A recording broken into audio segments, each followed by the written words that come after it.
तो दिल में बड़ी उमंग होती थी एक मैं भी एक दिन बड़ा आदमी बनूं, मैं कोशिश करूं ताकि मैं भी समाज के काम आऊं।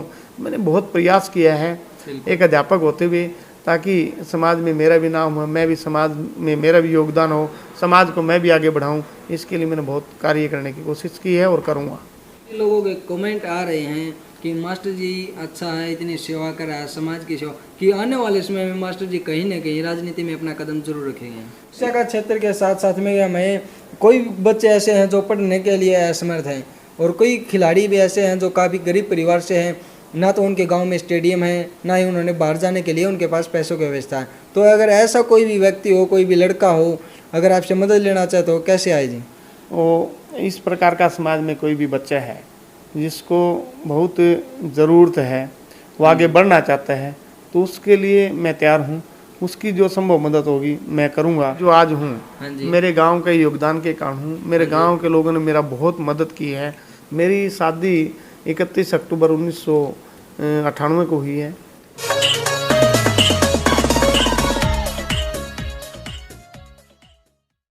नमस्कार दोस्तों, स्वागत करते हैं हमारे YouTube चैनल अनमोल हरियाणा में।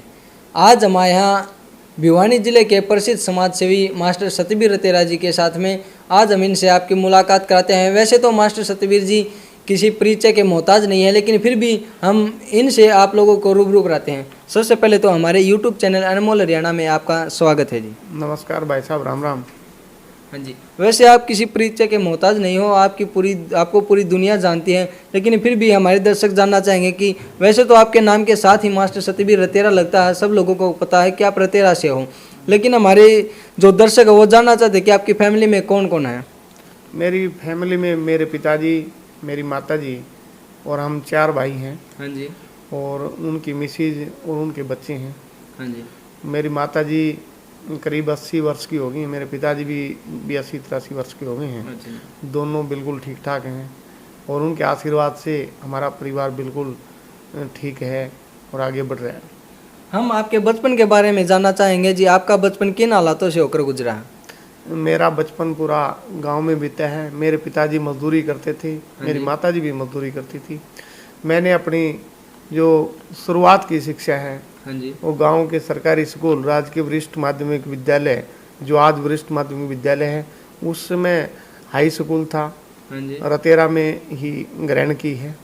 उसके बाद मैंने जो +2 तक की शिक्षा जाट कॉलेज हिसार से की है। ग्रेजुएशन की शिक्षा भी मैंने हिसार से की है। और उसके बाद मैं जो जेबीटी करने गया वो मैंने लोहारू डाइट से की है। फिर आगे जब हमारे बाबूजी बंसीलाल जी की सरकार थी, उस समय में हमारी जो कोर्स पूरा होते ही वैकेंसी निकली, मैंने अप्लाई किया और मेरी तुरंत ज्वाइनिंग हरियाणा सरकार द्वारा प्राइमरी विद्यालय में गांव डाडम में हुई, पहली ज्वाइनिंग मेरी।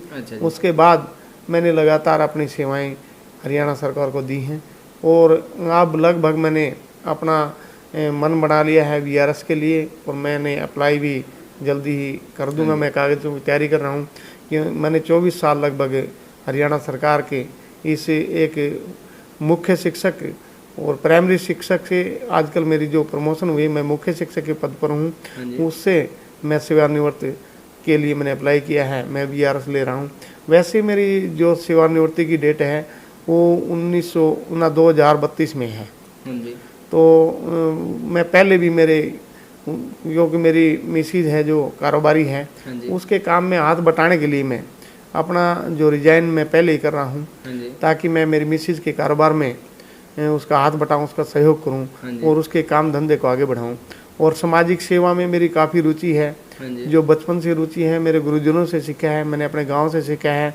और उस कार्य को मैं आगे बढ़ाने के लिए, ताकि मैं एक बंधन से मुक्त हो जाऊं, सरकारी जो सर्विस है, मैं समाज की सेवा दिन और रात करूं, समाज आगे बढ़े और मेरा एक अच्छे समाज का निर्माण हो और मेरे गांव का नाम रोशन, मेरे माता पिता का नाम रोशन, मेरे परिवार का नाम रोशन, मेरे गुरुजनों का नाम रोशन करूं मैं, ताकि जो मुझे जीवन मिला है वो मेरा जीवन पूरे समाज के काम आए। आपकी शादी कौन से सन में हुई थी? मेरी शादी 31 अक्टूबर 1998 को हुई है। तो कितने बच्चे हैं जी आपके? एक बेटा है मेरा और एक बेटी मेरी। हाँ जी। जो मेरी बेटी ने अभी नीट का एग्जाम दिया है, बेटा मेरा 2nd क्लास में पढ़ता है। जैसे किसी भी व्यक्ति के ऊपर पैसा होता है वो सबसे पहले यही सोचता है कि क्यों ना जगह जगह पर अपने प्रॉपर्टी ले जाए या फिर और किसी कामों में अपना पैसा यूज किया जाए। लेकिन आपके पास पैसा होते ही आपने सोचा क्यों नहीं समाज हित में पैसा लगाया जाए। आपके अंदर ये समाज सेवा की भावना कैसे उत्पन्न हुई जी? मेरे जो गुरुजन थे और जो मेरे गांव के युवा साथी थे, हाँ जी। जब हमने +2 पास की मैंने, हाँ जी। तो हमारे गांव में एक युवा क्लब बना था। हाँ जी। उस युवा क्लब में मैंने काम किया। हाँ जी। उनसे मैंने सीखा। फिर एक ज्ञान विज्ञान समिति जो काम करती थी सामाजिक समाज की बुराइयों के खिलाफ समाज को जागृत करने का काम, मैंने उसमें काम किया। हाँ जी। मैंने फिर जो प्रौढ़ शिक्षा चली, साक्षरता अभियान चला, मैंने उसमें काम किया, उससे सीखा। काफ़ी मैंने जो सामाजिक आंदोलन थे, मैं आर्य समाज मंदिर में रहा 2 साल। हाँ जी। आर्य समाज से मैंने सीखा कि समाज की जो बुराई हैं उनको मिटाया जाए ताकि एक अच्छे समाज का निर्माण हो। और मैंने लगातार उनको जो मैंने सीखा मेरे जीवन में, उसको मैंने सोचा आगे बढ़ाऊं ताकि जो मुझे मिला है जो समाज के भी काम आए, ताकि एक अच्छा जीवन मेरा ये व्यतीत हो और समाज के लिए मेरा जो मुझे मौका मिला है, मेरा जीवन समाज के लिए लगे। हाँ जी।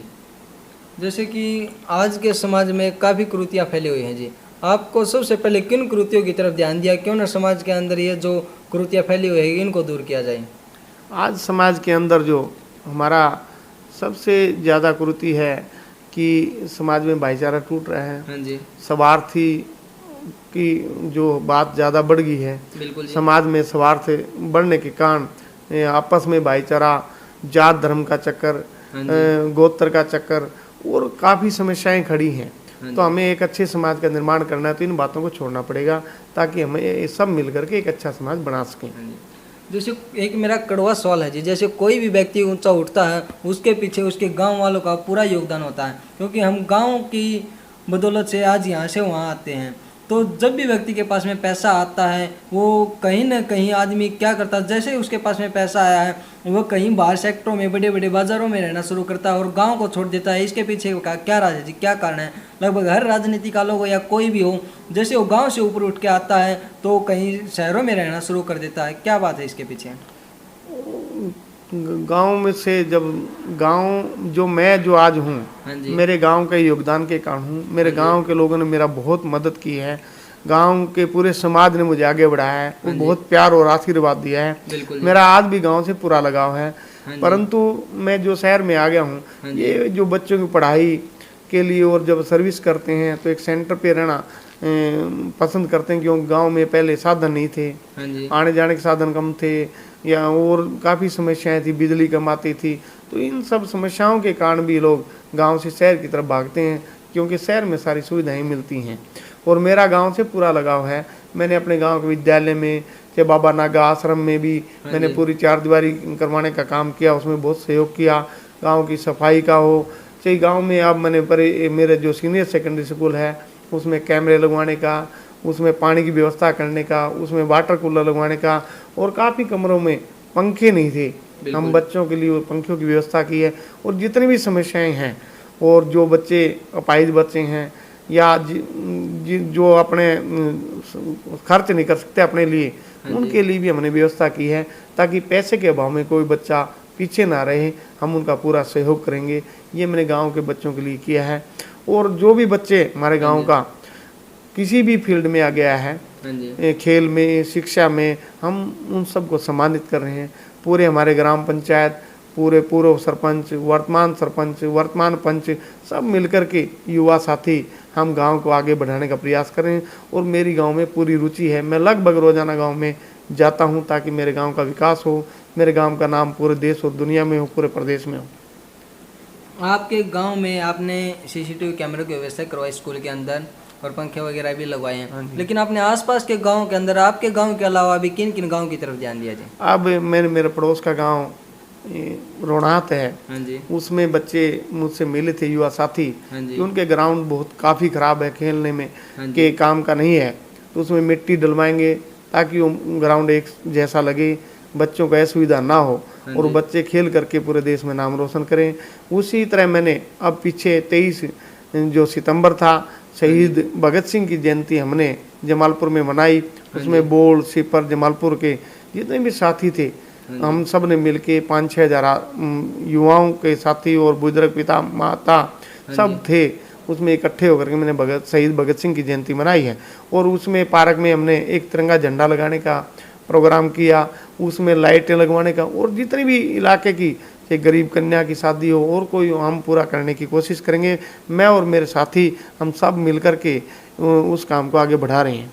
हाँ जी, सुनने में तिरंगे झंडे के लिए भी आपने काफ़ी राशि दी है, कितनी राशि दी है? तिरंगे झंडे के लिए हमने उसमें अच्छा जो लगभग उन्होंने कहा है गांव की तरफ से और युवा मंडल भगत सिंह युवा मंडल की तरफ से, तो लगभग उनका जितना खर्च आएगा उसको मैं सहयोग करने की मैंने हाँ भरी है। उसमें हम उसमें तिरंगा झंडा जल्दी लगवाएंगे। सर, आप तो हम काफ़ी प्रोग्राम देखते हैं, हर प्रोग्राम पर आप मुख्य अतिथि के तौर पर बुलाए जाते हो, लेकिन सर आपको याद हो जैसे आपने समाज सेवा शुरू किया, आपको ने सबसे पहले का प्रोग्राम कहाँ अटेंड किया था कि लोगों ने आपको समाज सेवी के तौर पर मुख्य अतिथि के तौर पर बुलाया हो? सबसे पहले मुझे मेरे गांव के लोगों ने बुलाया था। हाँ जी। हमने पूरे प्रदेश की जो हॉकी स्टेट टूर्नामेंट कराई थी। हाँ जी। मेरे गांव के युवा साथियों ने, गांव के लोगों ने मुझे वहाँ मौका दिया, मुझे सम्मान दिया, और सबसे पहला प्रोग्राम मैंने मेरे गांव रतेरा से ही शुरू किया था। हाँ जी। तो हम बुआनी खेड़ा हल्के को लेकर चले तो बुआनी खेड़ा के अंदर जो विकास होना चाहिए वो विकास नहीं हो रहा है, इसके ऊपर आप क्या कहना चाहते हो?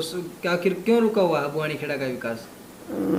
हमारे हल्का बुआनी खेड़े का विकास, काफ़ी विकास हुआ है, काफ़ी चीज़ें नई आई हैं। हाँ जी। काफ़ी लोगों ने मदद की है, हमारे राजनेताओं ने भी विकास करने की काफ़ी कोशिश की है, परंतु जितना विकास होना चाहिए नहीं हुआ है।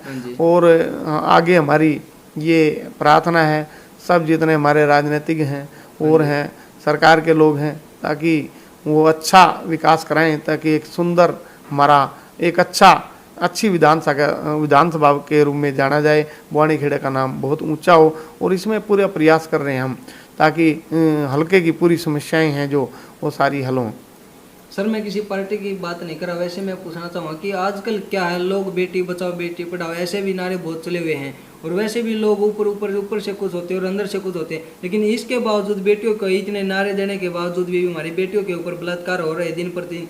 इसके ऊपर आप क्या कहना चाहोगे कि हमारी जो समाज है ऐसा बिगड़ता हुआ क्यों नजर आ रहा है आज के टाइम में?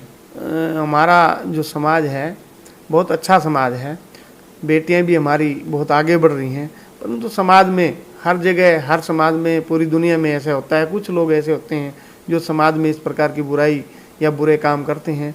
उनके लिए प्रशासन काम कर रहा है, और अच्छे काम करने वाले भी बहुत सारे लोग हैं जो बेटियों के लिए बहुत अच्छे युवा मंडल हैं, युवा साथी हैं, हरियाणा सरकार है, वो सब मिलकर के बहनों को आगे बढ़ाने के लिए बहुत काम कर रहे हैं। हाँ जी।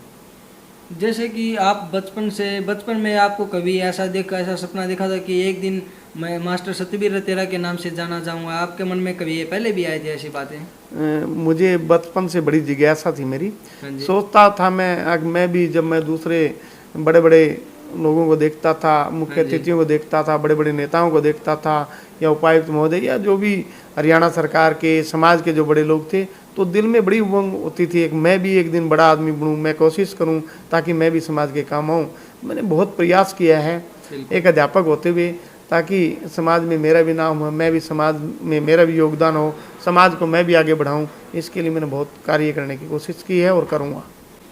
सर, आप जिस स्कूल के अंदर पढ़े, क्या आपको उसी स्कूल में भी जाने का कभी मुख्य अतिथि के तौर पर मौका मिला?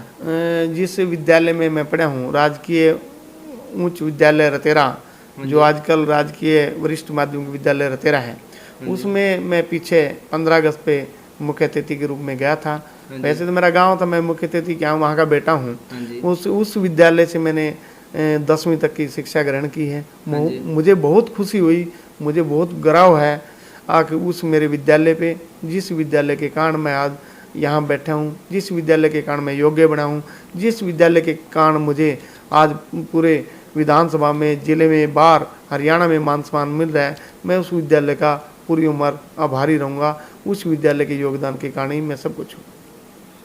सर, क्या आपके बैकग्राउंड के बारे में हम जानना चाहेंगे कि आपके पीछे भी कोई गवर्नमेंट जॉब पर था या आप ही हो?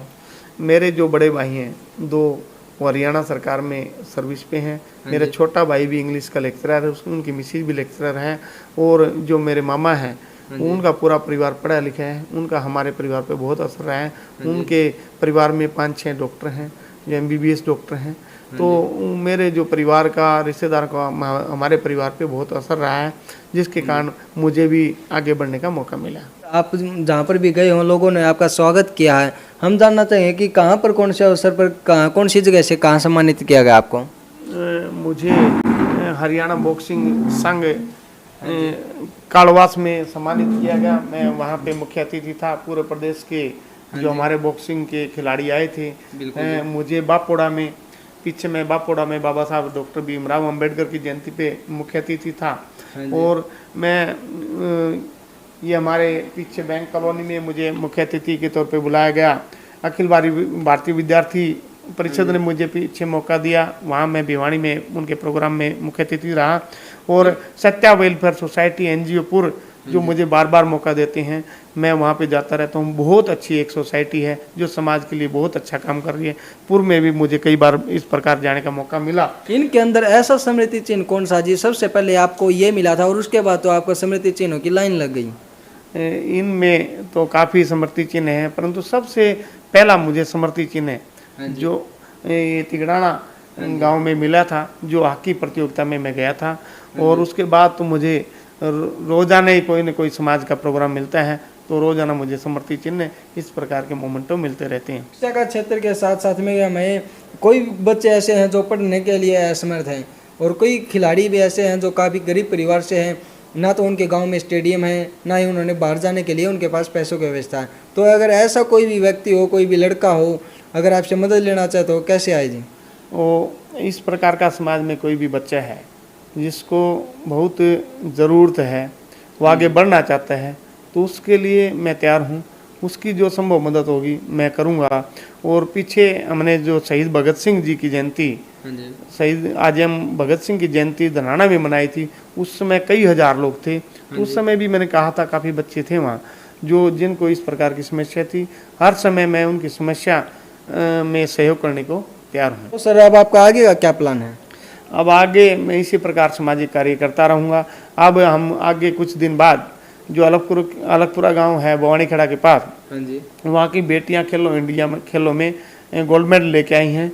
जल्दी हम उनको एक एक घी का टीन बांट के आएंगे, उनका हौसला बढ़ाएंगे, ताकि अलगपुरा की बेटियां जो आज हमारा देश और दुनिया में नाम रोशन कर रही हैं वो भी आगे बढ़ सकें और गांव का नाम रोशन हो और पूरे प्रदेश में उनका नाम हो। हमारे चैनल के माध्यम से दर्शकों को आप क्या कहना चाहोगे कि ताकि आपके वीडियो कोई और व्यक्ति देख रहा है वो भी समाज की सेवा की भावना उसके अंदर भी आए? मैं चैनल के माध्यम से कहना चाहता हूँ, जो आपका चैनल बहुत अच्छा काम कर रहा है अनमोल हरियाणा, तो मैं कि सभी लोग जिस प्रकार भी समाज में जो भी योगदान दे सकते हैं वो योगदान दें।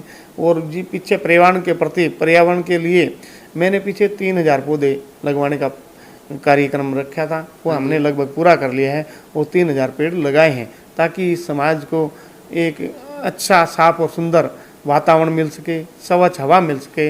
ये समाज के लिए जीवनदान जो पेड़ पौधे हैं जीवनदान का रूप देते हैं, उनको हम आगे इसी प्रकार समाज के सब लोग लगाएं, ताकि बहुत सुंदर देश हो सके हमारा, सबको एक स्वच्छ हवा मिल सके, सांस मिल सके। सर आपने 3000 पेड़ पौधे लगवाए हैं, तो सबसे उसके ऊपर ये बात भी है कि उसकी देखभाल करना भी ज़रूरी होता है। उन 3000 पेड़ पौधों की देखभाल कौन करता है? उन 3000 पेड़ों के लिए हमने काफ़ी हमारे युवा साथी लगाए हैं, जो पानी की 2 टैंकर लगाए हैं, पानी की व्यवस्था की है। उनमें पूरे 5-6 आदमी इस प्रकार के काम के लिए लगाए हैं, ताकि उनको समय समय पर देखभाल करें। और मैं भी खुद भी 2-3 दिन बाद उन हर पेड़ पौधों के बीच जाता रहता हूँ, ताकि किसी में कोई बीमारी ना लगे, कोई पानी की ज़रूरत हो, उनकी हर पेड़ पौधों के लिए जो भी ज़रूरत है वो पूरी करते रहते हैं।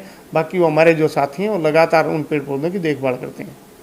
सर काफ़ी लोगों के कमेंट आ रहे हैं कि मास्टर जी अच्छा है, इतनी सेवा कर रहा है समाज की सेवा, कि आने वाले समय में मास्टर जी कहीं ना कहीं राजनीति में अपना कदम जरूर रखेंगे। इस प्रकार की अभी तो मेरी सोच नहीं है, परंतु मैं जो भी समाज मुझे मौका देगा, समाज जो फैसला करेगा, मैं समाज यदि मुझे इस प्रकार की भी आशीर्वाद देगा कि आपने राजनीति में आना चाहिए, आपने इस प्रकार का योगदान देना चाहिए, आपने चुनाव लड़ना चाहिए, तो मैं समाज जो मुझे योगदान या आशीर्वाद देगा उसको मैं मानने को तैयार हूँ।